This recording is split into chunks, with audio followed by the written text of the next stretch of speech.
White হাউসের oval অফিসের ভেতরে চাপা উত্তেজনা, ডেস্কের ওপরে স্তূপীকৃত নথিপত্র। একের পর এক কলম বদলাচ্ছেন প্রেসিডেন্ট। কাগজে স্বাক্ষর পড়ার সঙ্গে সঙ্গেই যুক্তরাষ্ট্রের নীতিতে নাটকীয় পরিবর্তন ঘটে যাচ্ছে। মাত্র 9 দিন, এর মধ্যেই 38টি নির্বাহী আদেশ। ডোনাল্ড ট্রাম্প, যিনি আমেরিকার 47তম প্রেসিডেন্ট হিসেবে শপথ নেয়ার পর থেকেই যেন শক অ্যান্ড অকৌশলে সরকার পরিচালনা করছেন।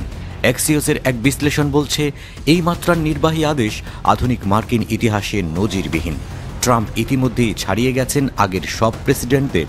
জো বাইডেন ও হ্যারি ট্রুম্যানও তাদের প্রথম 100 দিনে সর্বোচ্চ 40টি নির্বাহী আদেশ দিয়েছিলেন।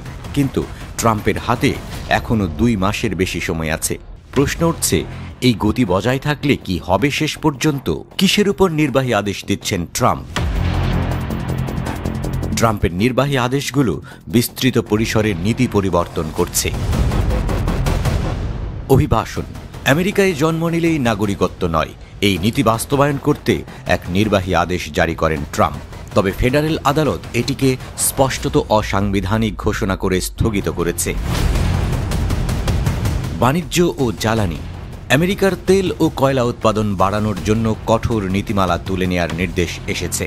ফেডারেল সংস্থা পুনর্গঠন, একাধিক সংস্থার অর্থায়ন বন্ধ বা পুনর্বিন্যাসের নির্দেশ দিয়েছেন তিনি।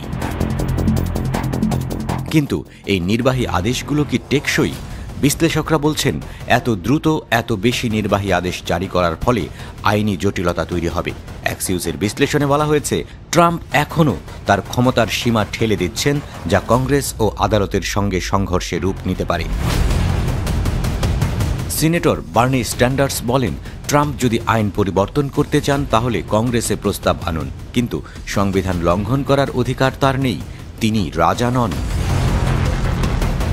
এই নির্বাহী আদেশগুলোর কারণে ব্যাপক প্রতিক্রিয়া দেখা দিয়েছে। ট্রাম্পের সমর্থকরা বলছেন, তিনি তার প্রতিশ্রুতি বাস্তবায়ন করছেন। ডেমোক্র্যাটরা বলছেন, এটি ক্ষমতার অপব্যবহার। মানবাধিকার সংস্থাগুলো উদ্বেগ জানিয়েছে, বিশেষত অভিবাসন সংক্রান্ত আদেশগুলোকে নিষ্ঠুর আখ্যা দিয়েছেন।